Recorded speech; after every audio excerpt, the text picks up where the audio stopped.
Welcome to Off the Deep End. This podcast endeavors to bring you compelling, inspiring content to encourage you to pursue your dreams, reach for your potential, and stay aligned with your purpose and vision.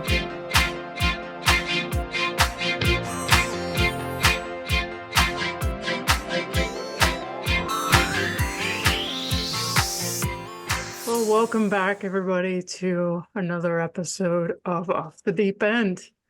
My guest today is Dr. Melissa Wolf. She's a board-certified clinical nutrition specialist. She has her doctorate in clinical nutrition. She's a licensed dietitian in nutrition in Massachusetts. She has over 15 years of experience. She's on a mission to help people optimize their health and live a functional and joyful life. I had the pleasure of connecting Dr. Melissa. Great. Okay.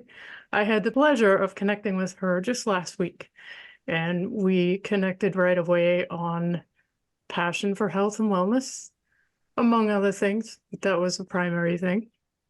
And so now that you have an idea of what all her licensing and credentialing is, I really want to do what we usually do here on Off the Deep End, which is have you get to know this guest, Dr. Melissa, as a person. Hear a little bit about her background and her story and what it is that's gotten her to this point so far.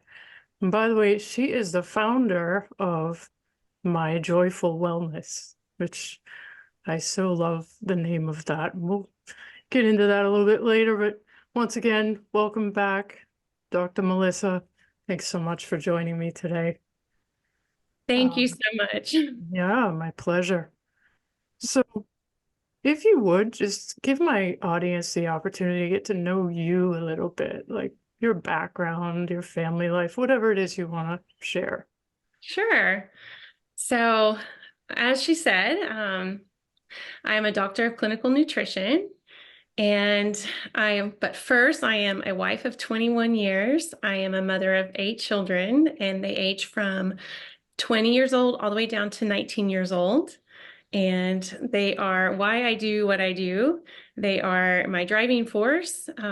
We are a homeschool family, military family, now retired. My husband served 23 years, so that's a huge part of our journey as well. But really, our journey started, I guess, almost 20 years ago when my second son was born. He was born 3 months premature. And when he was 1 week old, his stomach perforated, the greater curvature of his stomach perforated, and he needed emergency surgery. And we were told he would not make it, that he would likely not make it, and to call our loved ones to meet him before we took on this, this flight and this endeavor. So we had to fly from a small town in Texas to Dallas, Texas for his surgery on a little bitty airplane in a thunderstorm. But Riley had his name is Riley. He had surgery. They removed 2/3 of his stomach, and he remained in the NICU for 3 more months. When he came home, he was still very sick and small, and he had some special needs, and he was failure to thrive. And for many years, he was failure to thrive, just struggled to gain weight and just to have a normal childhood.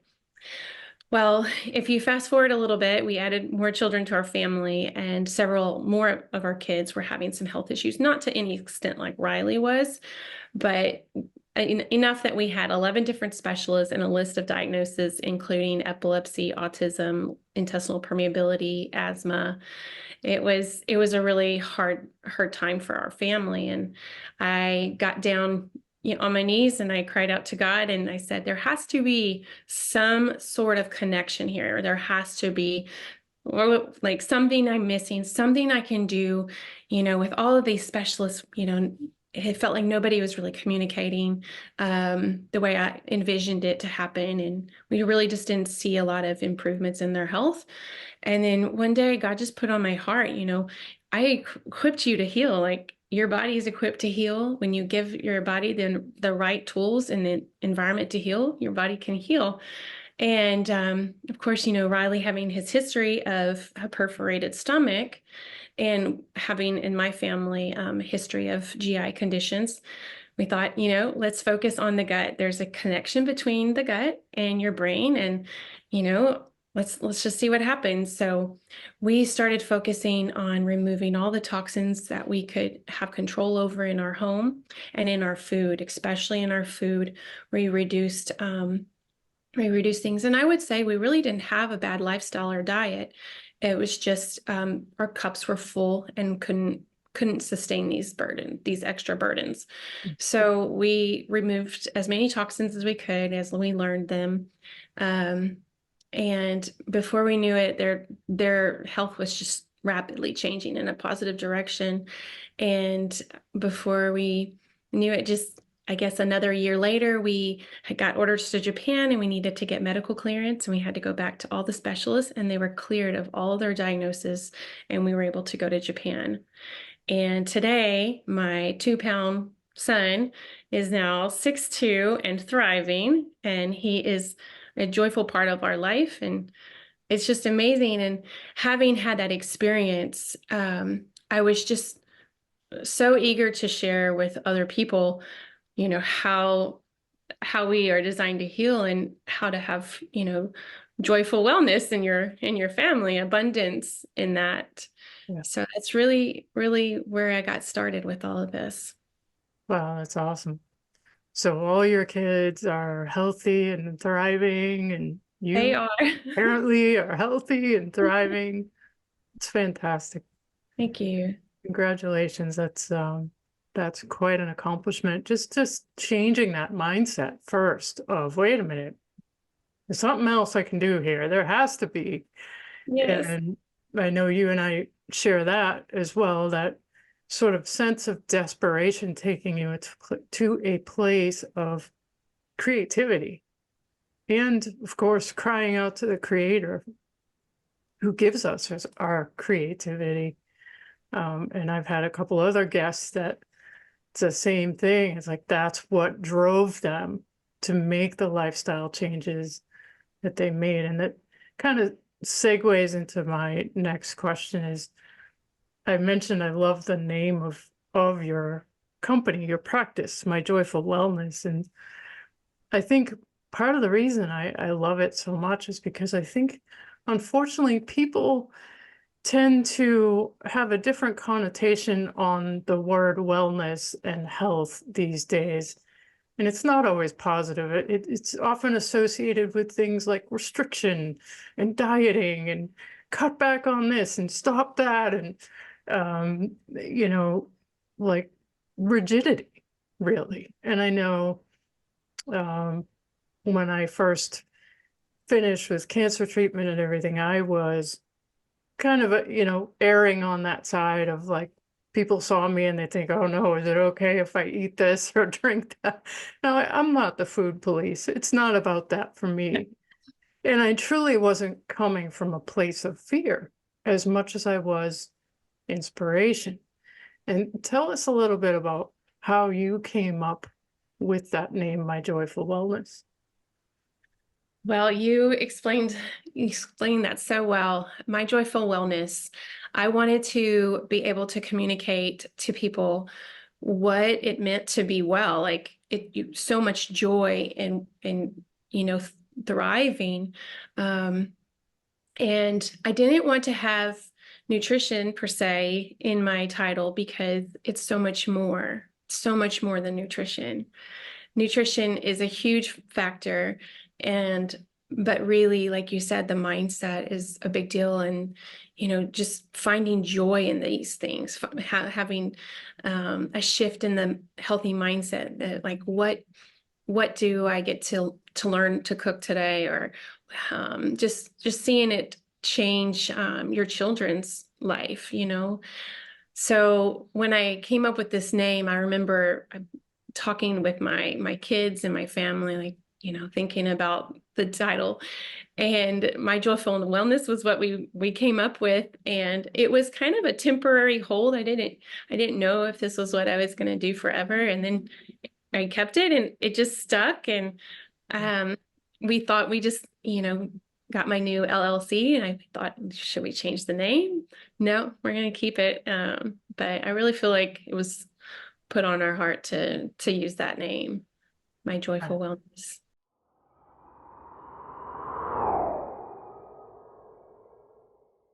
I'd love to, if you would, and if you're able to, share a success story with us of patients or clients. Do you call them patients or do you call them? Both. When I Okay. was So when I yeah, was I'd love to hear something like that if you have something that you're okay with sharing. Yeah, let's see.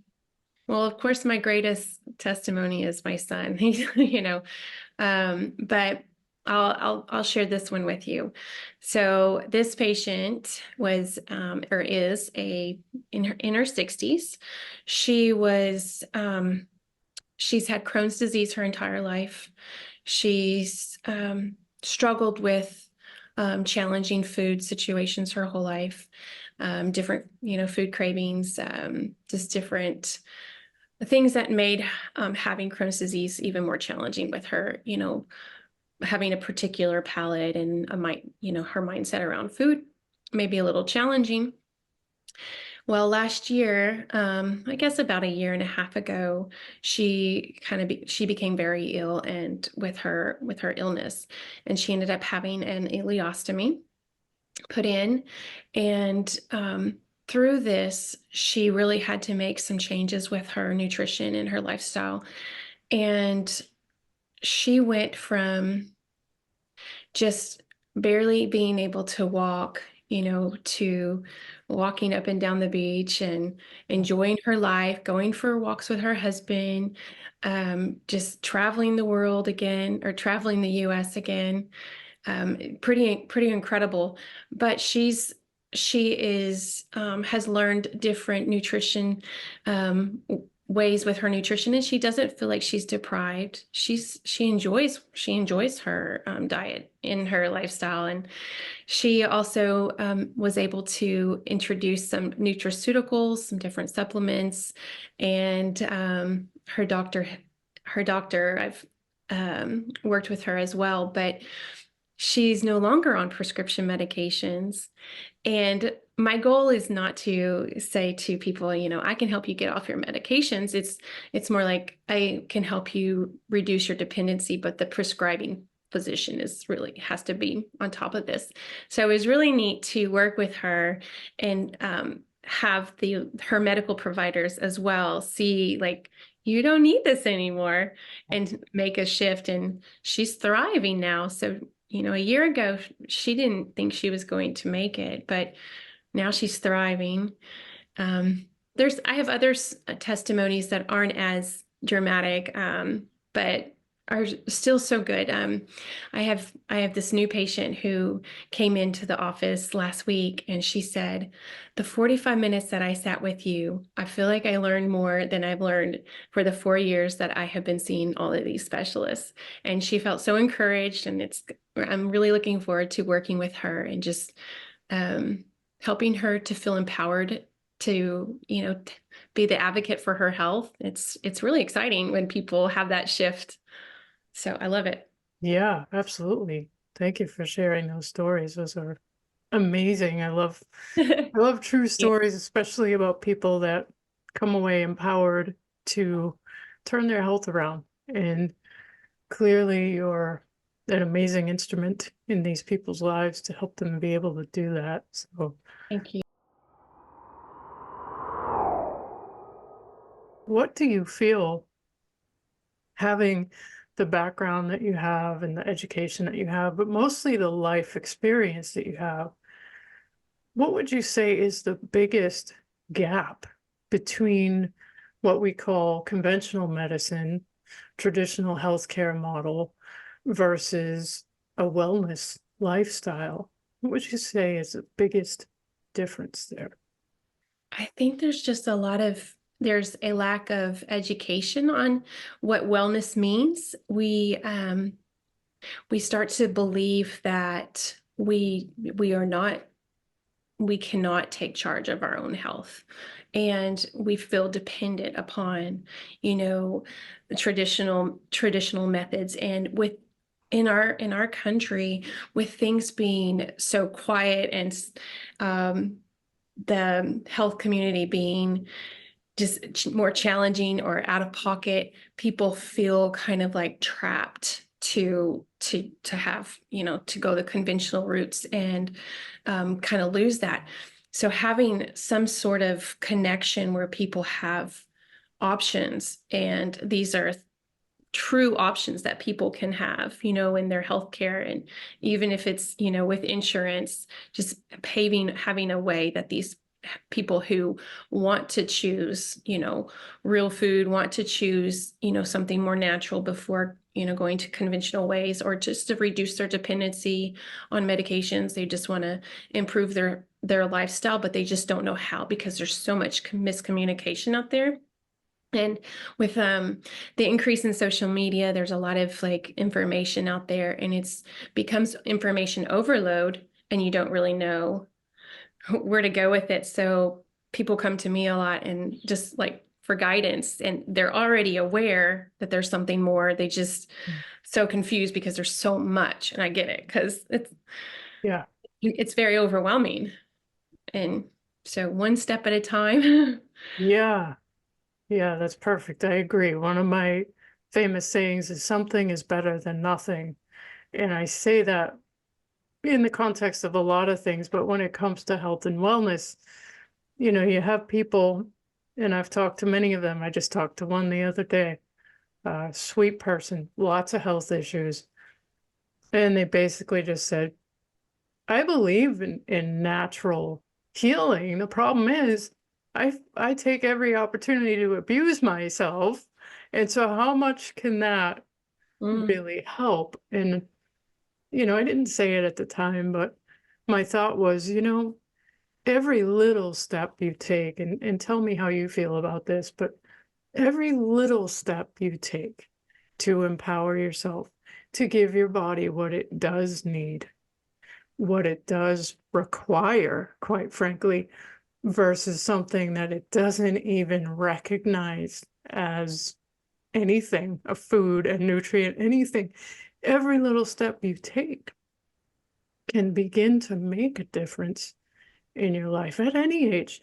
You know, I've heard incredible stories of people turning around their heart disease just by, you know, adding in more fresh foods, not even drastically taking anything away at first, but just incrementally, you know, step by step, making changes. How do you feel about that? Do you think that people have to, like, it's all or nothing, it's gonna be this drastic swing, or it's not gonna work? What do you think about that? I think you're exactly right. And I agree that it is one step at a time, and everybody has to have realistic goals that meet them where they're at. You cannot go from A to Z in one sitting. And typically we don't become ill in one day, you know. So it takes time. It's, you know, with weight management, for example, um, just changing everything and losing all the weight, you know, in a month's time is dangerous, actually. Um, but it really takes one goal, one win at a time. And you can, as you gain these wins, you kind of accelerate your speed, because you have your mindset's changing, your vision's changing, and it becomes more realistic to add all these different changes in your life. Yeah. But I always encourage people to add in color, you know, for food wise. Let's add in color, because eventually it's going to crowd out the other things. And as you are increasing this goodness in this living food, your body starts to want it more and more and more, and it doesn't become a struggle. And yeah, so, and thinking of that, people feel like they're going to miss out. And I've had I've asked my kids, do you feel like you're missing out if I don't buy you, this and I buy you this instead? And they're like, no, like we feel great. They they understand and can make their own decisions when they are not in the house. So but yeah, it's just one thing at a time and sometimes more than once, but never all at once, not all at once. You Yeah, just it's too much. yeah. I think that's the case with most things. We kind of have to ease ourselves into Mhm. things for it to be like a lasting change. If your goal, and I think this is where fad diets just fall down and really backfire. And I've seen this over and over again too, is that, you set out for this goal of being a particular weight. And so you're careful up until that point, and then anything goes, and you gain that back plus so much more. And I always say to people, the health isn't about numbers and measurements. Mhm. It's about so much more than that. That's another mindset shift as well, because that's something that we have ingrained in us, right? Is look at the lab work, look at the counts. Like I think I shared with you the struggle I had with my post-treatment thyroid issues. And then I eventually had a thyroidectomy 5 years or so ago, I think now. And it took, I think, 2 years for them to get like the levels right, of the synthetic hormones that I'm taking. Um, and ultimately it was me again doing my own homework. Like, yeah, I don't think that I'm like getting the right balance. I think there's another type of hormone, unfortunately, that I'm going to need to get this where it should be. But for the longest time, the doctors would just look at my TSH. And if that was normal, then I was okay. But I felt like crap. I didn't have energy. My mood was all over the place. God help the people I was talking to at the time. I just was, I wasn't feeling like myself, and it was tough. And so, that whole thing with don't just look at the numbers. There's so much more to this. And um, like you said, incrementally just making changes.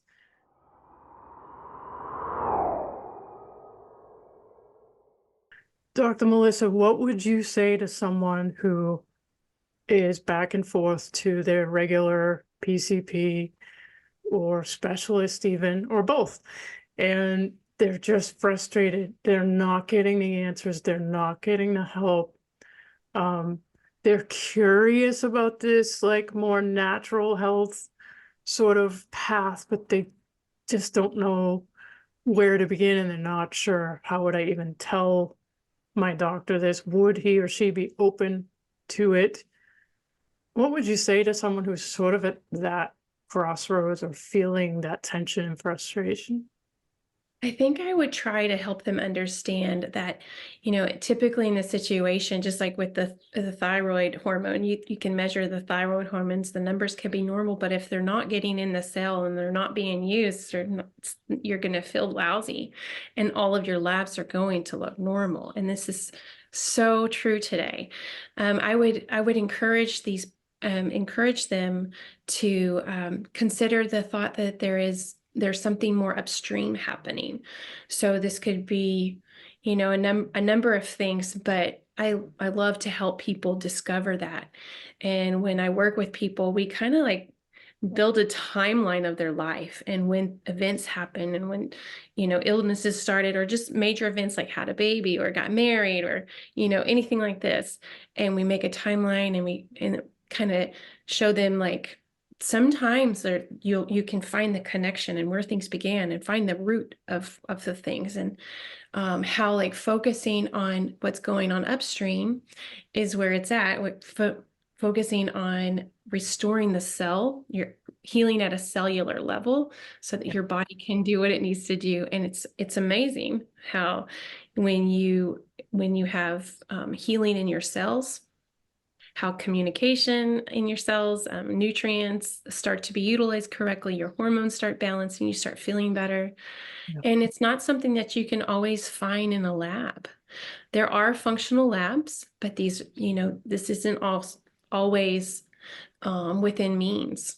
And working to be able to like do something with what you can put on paper, what telling your story, being able to just like look at all the details, you can find out just as much information in that than not just the labs and stuff. So just try to encourage them that there's a way to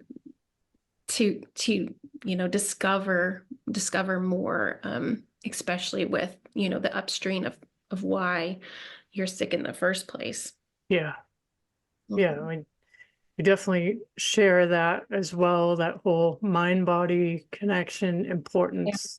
As healers, we see that, we know that that's something that we can't isolate. Nothing happens in isolation. We are meant to work in harmony, body, soul, spirit, mind. In a way, I wish we could have some of those things in isolation, but no, the Creator designed us to function in harmony. And so having the patience, and it does take patience to look at, what maybe contributed to this, how do I address it?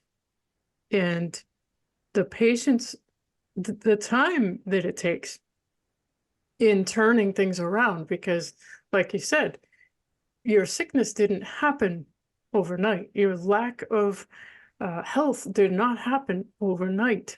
It's an accumulation of time.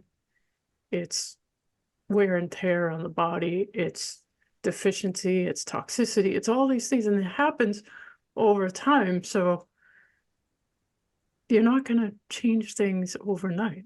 It takes time. And I heard somewhere, it might have been my first health coach, he said that on average, it takes 3 months to see something like in your labs reflect what you've been doing different in your health.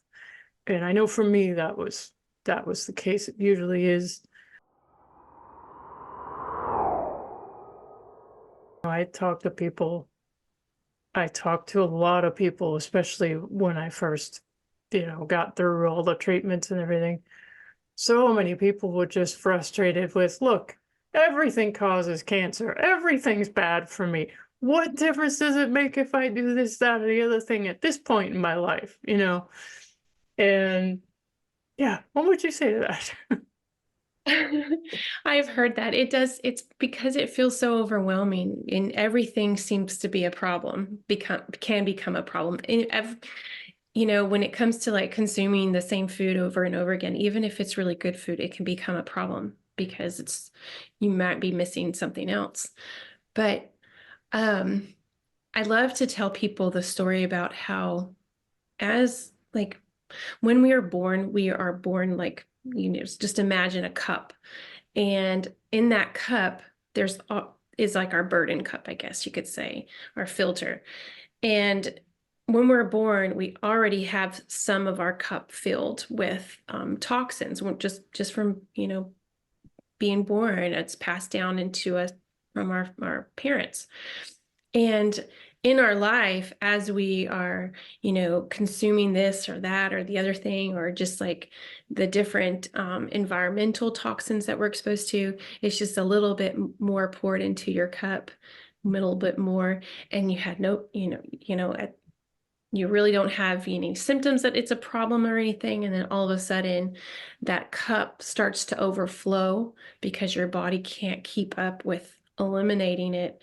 And when that starts to happen, your burden is compromised, and it might show up in an illness. It might show up for somebody with brain fog. It may show up for somebody frequent illness. It may be their thyroid or anything. It's just sometimes it takes that cup becoming full um, and overflowing when we start to experience these things.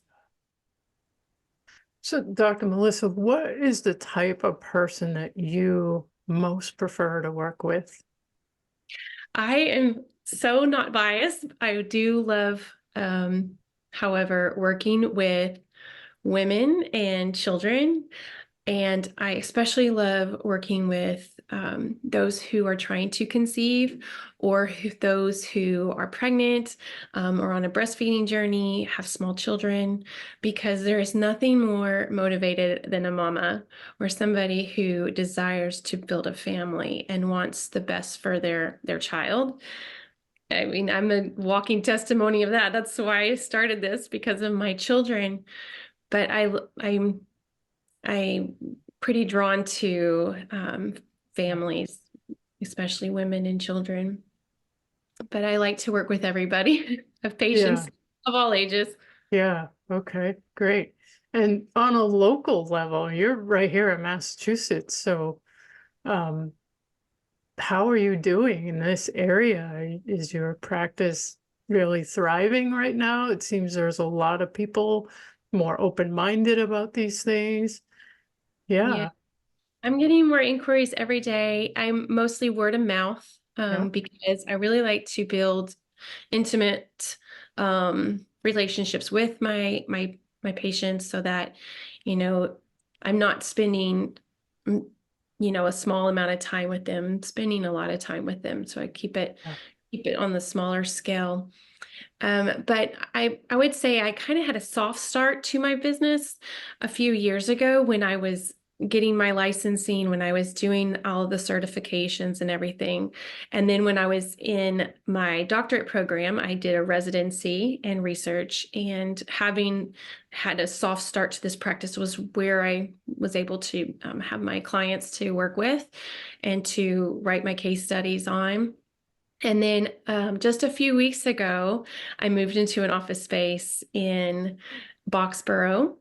And it has been really neat to have a place that, people can come to me. It's not just over Zoom anymore, because it's just so much more personable if you can meet in person.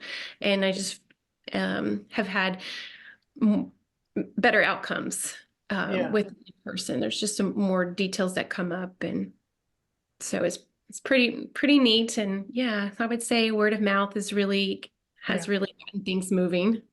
yeah. Well, you have a wonderful way of communicating, it's so gentle and non-threatening, and yet you definitely know what you're talking about. You have your life experience to back that up, which I think is more powerful than any credentialing, you know. If you could just kind of take us through it, you don't have to tell us everything, but like, what would a person what should a person expect if they were to work with you? What does that look like? So typically it starts with a conversation. I have what's called a complimentary discovery call. Sometimes it's in person, sometimes it's just, 10-15 minute phone call, just to see if I can help you, if there's, an interest, and how to move forward. And then when I after I do that, and I have somebody who agrees and wants to work with me, I send over some forms, some intake forms, liability forms, things like that. And then we schedule an initial consultation, and it's usually an hour to an hour and a half long.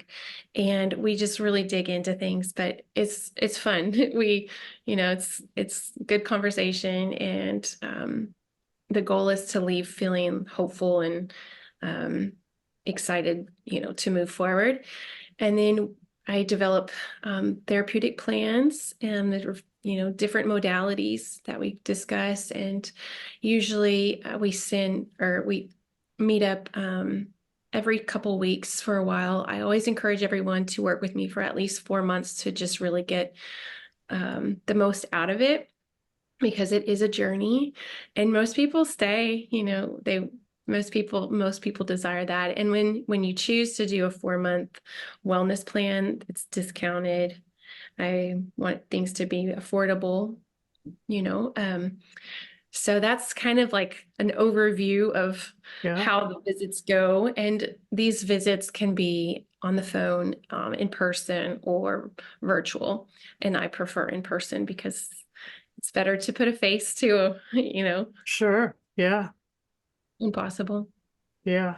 I mean, it's definitely an energy exchange no matter how you do it, but I'm like you, I Sure. prefer the in person as well. I love what you're doing, and I just, want to encourage everyone. Like, look, if you're even on the fence about starting to consider root cause type medicine, I even hate the word medicine, but looking at root causes and treating or collaborating with someone who cares deeply about that, um, I would encourage you to reach out to Dr. Melissa. Is there anything else, another story, anything you'd like to share with my listeners today? So it's important to know that I'm really only in office a couple times a week because my first priority is raising my kiddos, Yeah. and they're still homeschooled. So we've been doing school all these years together, and now I'm just, it's just back to them doing school. But Hmm. so something that is really neat, you mentioned about 15 years experience and all the credentials and everything, but really the thing that is so important to gain is the love for learning. And if you have the love for learning, it's you can read, and you read the right materials and you want to learn about your health. It's pretty powerful. I've always had a love for learning, which is I call myself a professional student. Just keep on going. It's, hard to not study. I'm always still studying. There's Yeah. always so much more to learn. And when I'm working with somebody and there's something comes up that's not particularly something I've, have a lot of experience with, we'll, learn together or refer out to, the necessary people in my community and in my colleagues. I have amazing colleagues that we combat back and forth and different, Yeah. things. So, yeah. Yeah. Fantastic. All right. Well, this has been fun. I really enjoy getting to know you, and I hope that my audience has as well. Sure. Thank you for And having me here. It's so oh, fun. my absolute pleasure having you.